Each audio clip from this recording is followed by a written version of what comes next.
नमस्कार मित्रों, आज का हमारा विषय है RPSC first grade first paper history of Rajasthan from 8th to 18th century, 8वीं से 18वीं शताब्दी तक राजस्थान का इतिहास। इस टॉपिक के अंतर्गत आने वाले जो प्रथम दो टॉपिक हैं वो हम कंप्लीट कर चुके हैं। गुर्जर प्रतिहार हमने कंप्लीट कर लिया है, चौहान ऑफ अजमेर हमने कंप्लीट कर लिया है, और उसी क्रम में आज का हमारा विषय है रिलेशन विद दिल्ली सल्तनत, मेवाड़, रणथंभौर एंड जालोर। यानी मेवाड़, रणथंभौर और जालोर का दिल्ली सल्तनत के साथ संबंध। इसमें भी आज की इस वीडियो में हम रिलेशन विद दिल्ली सल्तनत मेवाड़ के बारे में पढ़ेंगे, और ये मेवाड़ का आज प्रथम पार्ट है जिसमें हम कुछ प्रमुख शासकों का दिल्ली सल्तनत के साथ क्या संबंध रहा है। अब संबंध की मैं बात करूं तो इसमें हमने दोनों तरह के संबंध हमें पढ़ना है। युद्ध वगैरह का जो वर्णन है वो भी हमें याद रखना है, और कौन से शासक के समय दिल्ली सल्तनत की जो घटनाएं होती हैं जिनका संबंध मेवाड़ से रहा है उनको भी हमें याद रखना है।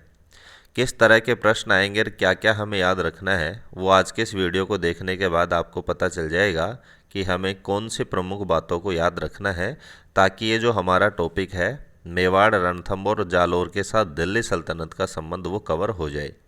तो आज के इस वीडियो में हम मेवाड़ के दिल्ली सल्तनत के साथ संबंध का फर्स्ट पार्ट पर चर्चा करेंगे, क्योंकि मेवाड़ के साथ मेवाड़ में एक लंबी राजाओं की एक परंपरा रही है, और सबसे ज़्यादा जो दिल्ली की जो नज़र रही है वो मेवाड़ पे रही है।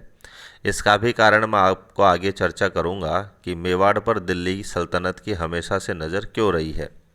तो सबसे पहले हम देखते हैं कि हमारा आज का टॉपिक है मेवाड़ का दिल्ली सल्तनत के साथ संबंध। तो पहला पॉइंट मैंने लिया है कि मेवाड़ और दिल्ली सल्तनत का प्राचीन काल से ही गहरा संबंध रहा है। दिल्ली के अधिकांश शासकों ने मेवाड़ पर आक्रमण कर उसे जीतने का प्रयास किया है। तो यहाँ से आपको पता चल गया होगा कि दिल्ली पर चाहे किसी भी शासक का शासन रहा हो, उसकी जो नज़र रही है हमेशा ही मेवाड़, चित्तौड़ पर रही है। इसके पीछे के कारण की मैं बात करूं तो इसके पीछे जो मेवाड़ और चित्तौड़ की जो स्थिति है वो इसका प्रमुख कारण रही है, क्योंकि प्राचीन काल में जो मालवा, गुजरात और दक्षिण भारत जाना वाला जो मार्ग था दिल्ली से, वो चित्तौड़ होते हुए गुजरता था।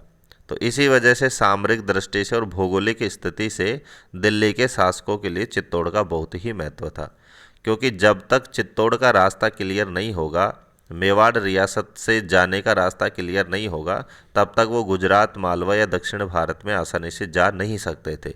तो इसी वजह से हर शासक की नज़र जो है वो मेवाड़ पर रहती थी, और इसीलिए दिल्ली सल्तनत का जो सबसे ज़्यादा संबंध रहा है वो मेवाड़ से रहा है।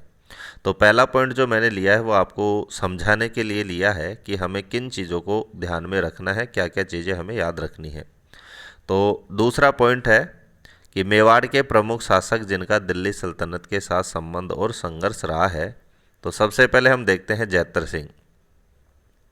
इनका जो शासन रहा है वो रहा है 1213 ईस्वी से 1250 ईस्वी तक। तो ये मेवाड़ के प्रमुख शासकों में इनको गिना जाता है, और इनका जो शासनकाल रहा है वो 13 से और 1250 ईस्वी तक रहा था। तो इस एक शासक को पढ़ने से ही हमें पता चल जाएगा कि हमें जो मेवाड़ के जितने भी शासक रहे हैं उनमें किन किन चीज़ों को हमें याद रखना है, और मैंने जो नोट्स बनाए हैं वो इसी तरह के बनाए हैं ताकि हमारा जो प्रश्न है वो अकॉर्डिंग टू सिलेबस आए। तो सबसे पहले देखते हैं, पहला पॉइंट है कि जैत्र सिंह के समय दिल्ली सल्तनत का शासक गुलाम वंश का इल्तुतमिश था। तो सबसे पहले पॉइंट तो हमें ये याद रखना है कि कौन से शासक के समय दिल्ली सल्तनत का शासक कौन था। तो जैत्र सिंह के समय की हम बात करें तो जैत्र सिंह के समय दिल्ली का सुल्तान कौन था? इल्तुतमिश। और ये कौन से वंश से संबंध रखता था? गुलाम वंश से इसका संबंध था।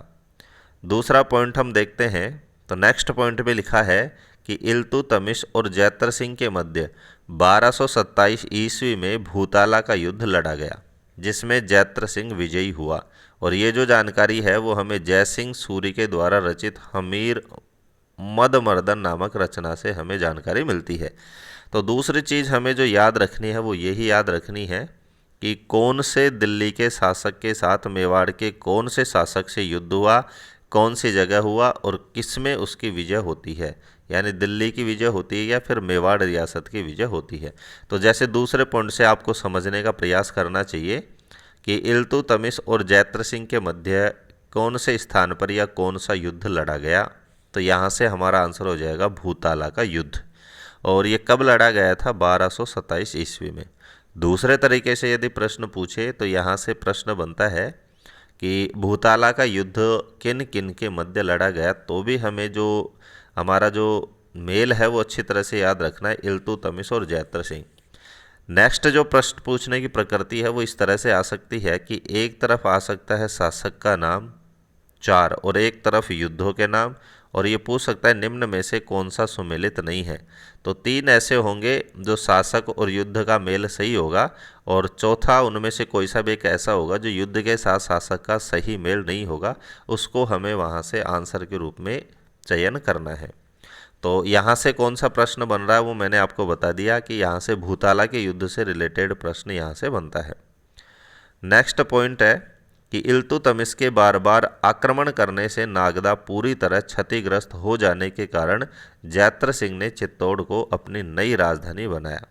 तो यहाँ से देख सकते हैं कि जो जैत्र सिंह है उसने नागदा से अपनी राजधानी को कहाँ स्थानांतरित किया, कौन सी जगह को नई अपनी राजधानी बनाया था, तो चित्तौड़ को।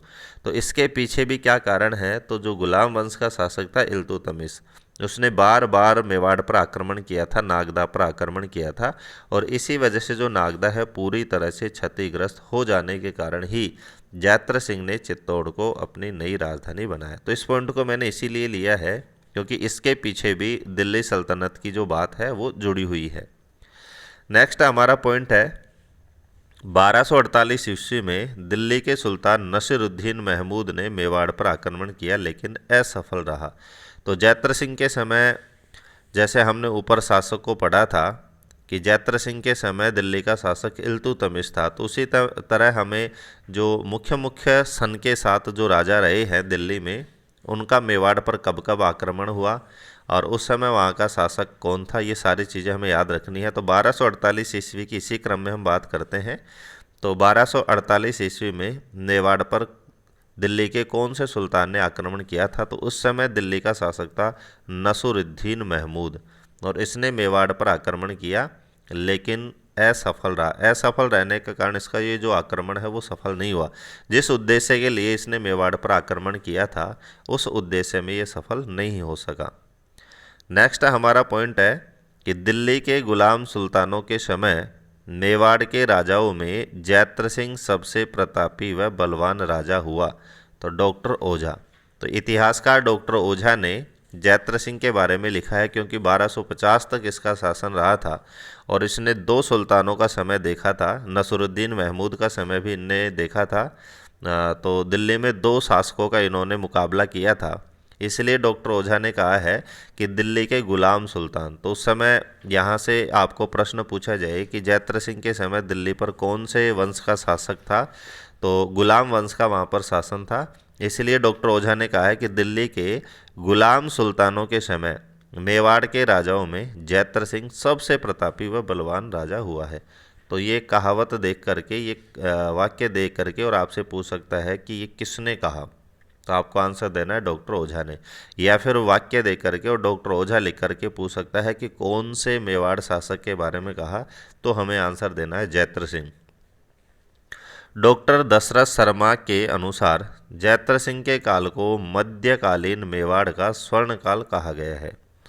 तो यहाँ से प्रश्न बनता है कि मध्यकालीन मेवाड़ का स्वर्ण काल कौन से शासक के काल को कहा गया है, तो हमें याद रखना है जैत्र सिंह के काल को कहा है। और किसने कही है ये बात?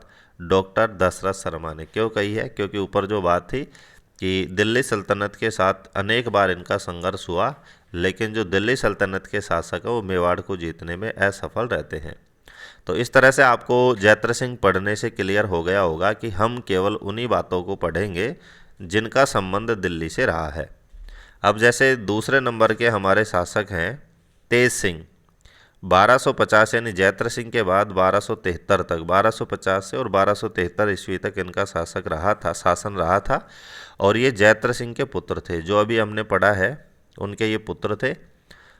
नेक्स्ट पॉइंट है कि इसके शासनकाल में 1253 में दिल्ली के शासक गयासुद्दीन बलबल ने मेवाड़ पर आक्रमण किया लेकिन असफल रहा।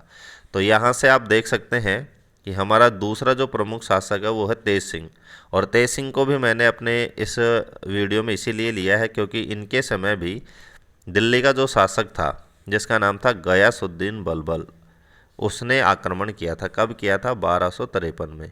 तो यहाँ से यही प्रश्न बनता है कि तेज सिंह के समय मेवाड़ पर आक्रमण कौन से दिल्ली शासक ने किया था? तो गयासुद्दीन बलबल ने किया था। और कब किया था? 1253 ईस्वी में यह आक्रमण किया गया था। और इस आक्रमण में गयासुद्दीन बलबन क्या रहा था? असफल रहा था।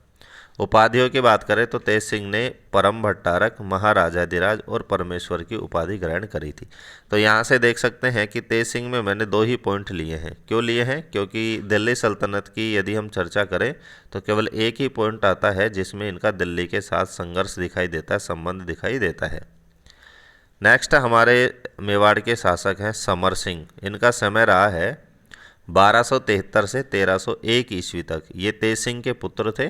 तो अभी तक आप देख सकते हैं कि तीनों जो लगातार हमारे आ रहे हैं, जैतर सिंह, तेज सिंह और समर सिंह, उनका सभी का लगभग दिल्ली से संबंध रहा है।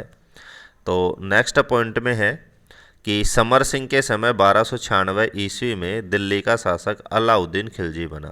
तो यहाँ से देख सकते हैं कि 1296 में दिल्ली का शासक कौन बनता है? अलाउद्दीन खिलजी। और उस समय मेवाड़ पर किसका शासन था? समर सिंह का। तो यहाँ भी देख सकते हैं कि आपको याद रखना है कि अलाउद्दीन खिलजी अपने चाचा जलालुद्दीन को हटाने के बाद जब दिल्ली का शासक बनता है तो मेवाड़ में कौन से शासक का शासन था? समर सिंह का। और ये कब बनते हैं? 1296 में दिल्ली का शासक बनता है। 1299 में समर सिंह ने अलाउद्दीन के सेनापति उलूग खां से दंड लिया और उसके बाद गुजरात के लिए बढ़ने दिया। तो मैंने वीडियो के स्टार्ट में मैंने आपसे चर्चा करी थी कि दिल्ली से मालवा और गुजरात या फिर दक्षिण भारत में जाने का जो मुख्य मार्ग था वो मेवाड़ रियासत से होकर ही गुजरता था। तो एक बार अलाउद्दीन खिलजी के सेनापति जो उलूग खां अपनी सेना के साथ दक्षिण भारत की ओर जा रहे थे, गुजरात जा रहे थे, तो रास्ते में समर सिंह ने उनको मेवाड़ के पास रोक करके और उनसे दंड लिया, उनसे टैक्स लिया और उसके बाद ही उन्हें आगे बढ़ने दिया। नेक्स्ट हमारे शासक है रतन सिंह। तो ऊपर जो हमने 3 शासक पढ़े हैं उनसे ज़्यादा जो प्रश्न पूछे जाते हैं बार बार वो रतन सिंह से संबंधित पूछे जाते हैं। और रतन सिंह की हम बात करें तो रतन सिंह का जो समय रहा वो भी बहुत कम रहा है। 1301 से और 1303 ईस्वी तक इन्होंने मेवाड़ पर शासन किया है। ये समर सिंह के पुत्र थे और समर सिंह के समय 1303 में अलाउद्दीन ने चित्तौड़ पर आक्रमण किया था। तो 1303 की हम बात करें तो समर सिंह के समय इन्होंने अलाउद्दीन ने चित्तौड़ पर आक्रमण किया। क्यों किया था? क्योंकि ऊपर हमने पढ़ा था कि समर सिंह ने इसके जो सेनापति थे उलूग खां उसको गुजरात तभी जाने दिया जब उससे वहाँ के लिए टैक्स लिया था। नेक्स्ट हमारा पॉइंट है कि मलिक मोहम्मद जायसी ने अपनी रचना पद्मावत में रतन सिंह की सुंदर रानी पद्मावती को युद्ध का कारण बताया है। तो मेवाड़ पर आक्रमण करने का जो कारण है वो प्रमुख कारण हमें अनेक इतिहासकारों से पता चलता है कि जो सामरिक दृष्टि से और भौगोलिक दृष्टि से मेवाड़ का बहुत महत्व था दिल्ली के लिए।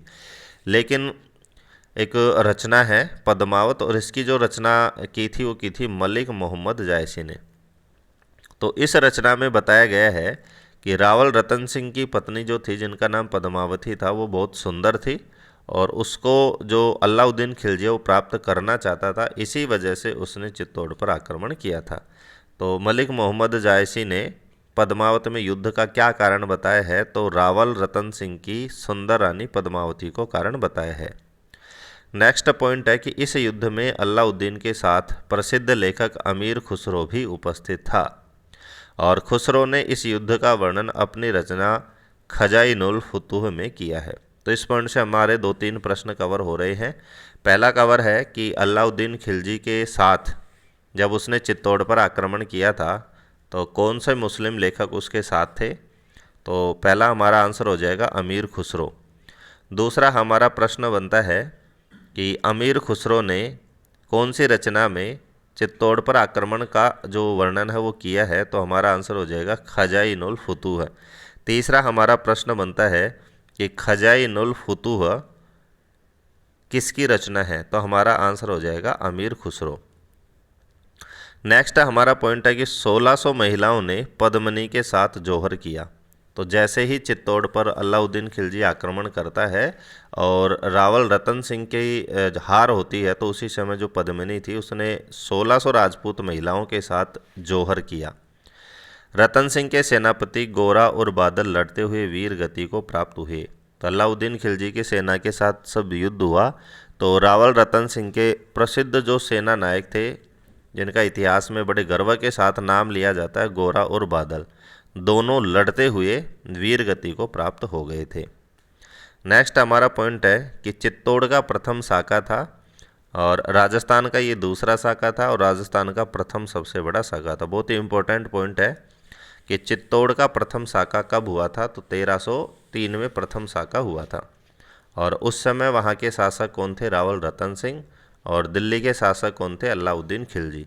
अलाउद्दीन खिलजी ने चित्तौड़ पर आक्रमण किया और वहाँ के जो पुरुष थे, जो राजपूत सेना थी और रावल रतन सिंह था, उनने बड़े जोश के साथ युद्ध किया और युद्ध में उनकी हार होती है। इसी वजह से यह कहा जाता है कि चित्तौड़ का ये प्रथम साका था। तो यहाँ पर हमारे लिए एक नया शब्द आया है, साका। तो साका क्या होता है, तो उसके लिए भी मैंने नीचे पॉइंट लिखा है कि केसरिया प्लस जौहर। तो पुरुषों के द्वारा जो युद्ध लड़ा जाता था उसको हम केसरिया कहते थे, और उनकी मृत्यु के बाद, उनकी वीर गति प्राप्त करने के बाद जो महिलाएं जौहर करती थी, उन दोनों को मिला करके और साका कहा जाता था, केसरिया प्लस जौहर। यदि मान लीजिए कि केसरिया हुआ है और महिलाओं ने जौहर नहीं किया है, तो उसको आधा साका कहा जाता था। तो यहाँ से आपको पता चल गया होगा कि जो रावल रतन सिंह है उनकी युद्ध में मृत्यु हो जाती है, गोरा बादल है उनकी भी मृत्यु हो जाती है, और इसका समाचार सुनकर के और महल में उपस्थित जो राजपूत रानियाँ थी, जो महिलाएं थी, वो पद्मिनी के साथ जौहर करती हैं, इसीलिए इसको साका कहा जाता है। नेक्स्ट पॉइंट है कि चित्तौड़ किले का नाम अपने पुत्र के नाम पर खिजराबाद रखा। अलाउद्दीन खिलजी ने चित्तौड़ किले को जीतने के बाद उसका जो कार्यभार है वो अपने पुत्र खिजर खां को सौंप दिया और उसी के नाम पर इसका नाम है वो खिजराबाद रख दिया था। तो यहाँ से आपको याद रखना है कि अलाउद्दीन खिलजी ने चित्तौड़ के किले को जीतने के बाद उसका क्या नाम रखा, खिजराबाद। दूसरा प्रश्न बनता है कि चित्तौड़ को जीतने के बाद उसका जो कार्यभार वो किसको सौंपा, तो अपने पुत्र खिजर खां को सौंपा था। नेक्स्ट पॉइंट है कि रावल रतन सिंह के साथ ही मेवाड़ की जो रावल शाखा का है वो अंत हो जाता है। तो यहाँ से यही प्रश्न बनता है कि मेवाड़ की रावल शाखा के अंतिम शासक कौन थे, रावल रतन सिंह, और इनकी मृत्यु के साथ ही जो मेवाड़ की जो रावल शाखा उसका अंत हो जाता है। नेक्स्ट हमारे शासक है राणा हम्मीर। इनका जो शासन रहा है वो 1326 से 1364 तक रहा है। ये अरी सिंह के पुत्र थे और लक्ष्मण सिंह के ये पौत्र थे। 1326 में दिल्ली के शासक मोहम्मद बिन तुगलक के समय चित्तौड़ पर अधिकार किया। तो यहाँ से देख सकते हैं कि 1326 में जब यहाँ के शासक राणा हम्मीर बने, तो हम्मीर के समय दिल्ली का शासक कौन था, मोहम्मद बिन तुगलक। तो मैंने आपसे पहले ही कहा था कि हमें कनेक्ट करके पढ़ना है कि कौन सा शासक दिल्ली का था और उस समय मेवाड़ का शासक कौन था। तो नेक्स्ट पॉइंट है कि हम्मीर को सिसोदिया वंश का संस्थापक, मेवाड़ का उद्धारक और विषम घाटी पंचानन कहा जाता है। तो यहाँ से तीनों ही शब्दों से प्रश्न बन सकता है कि सिसोदिया वंश का संस्थापक किसे कहा जाता है, हम्मीर को। मेवाड़ का उद्धारक किसे कहा जाता है, हम्मीर को। और विषम घाटी पंचानन भी किसको कहा जाता है, हम्मीर को। राणा हम्मीर व मोहम्मद बिन तुगलक के मध्य सिंगोली का युद्ध हुआ, जिसमें हम्मीर की विजय हुई। और ये जो युद्ध है कब हुआ, 1336 ईस्वी में। तो यहाँ भी देख सकते हैं कि हम्मीर को भी मैंने इस वीडियो में इसीलिए शामिल किया है क्योंकि राणा हम्मीर का भी दिल्ली सल्तनत के साथ अनेकों बार संघर्ष होता है, और प्रमुख जो संघर्ष है वो किसके साथ होता है, मोहम्मद बिन तुगलक। अच्छी तरह से आपको नाम याद रखना है। और कौन से स्थान पर दोनों के बीच में युद्ध होता है, सिंगोली नामक स्थान पर युद्ध होता है, इसीलिए इन दोनों के युद्ध को सिंगोली का युद्ध कहा जाता है। और इसमें किसकी जीत होती है, तो राणा हम्मीर की इसमें जीत होती है। और युद्ध की यदि सन की बात करें तो 1336 में ये युद्ध हुआ था। नेक्स्ट हमारे शासक हैं राणा लाखा। इनके शासनकाल की बात करें तो इनका शासनकाल रहा है 1382 से 1421 ईस्वी तक। छैत्र सिंह के ये पुत्र थे, हम्मीर के ये पुत्र थे। ऊपर जो हमने हम्मीर पढ़ा है। राणा लाखा ने दिल्ली के सुल्तान गयासुद्दीन द्वितीय को बदनौर के पास युद्ध में पराजित किया। तो यहाँ से देख सकते हैं बदनौर का युद्ध किस किस के बीच में हुआ, तो राणा लाखा और दिल्ली के सुल्तान गयासुद्दीन द्वितीय के बीच में। तो यहाँ भी आप देख सकते हैं हर शासक के साथ कोई ना कोई युद्ध जरूर हुआ है। तो यहाँ से यही प्रश्न बनता है कि राणा लाखा का कौन से दिल्ली सुल्तान के साथ युद्ध हुआ था, तो गयासुद्दीन द्वितीय। कहाँ पर हुआ था, बदनौर नामक स्थान पर। और इस युद्ध का नाम भी क्या था, बदनौर का युद्ध। और इस युद्ध में दिल्ली सुल्तान गयासुद्दीन द्वितीय को हरा करके और राणा लाखा ने हिंदुओं से लिए जाने वाले तीर्थ कर को समाप्त करने का वचन लिया। यानी इससे पहले जो दिल्ली के सुल्तान हैं वो हिंदुओं से तीर्थ कर लेते थे, तीर्थ पर जाने का भी टैक्स लेते थे।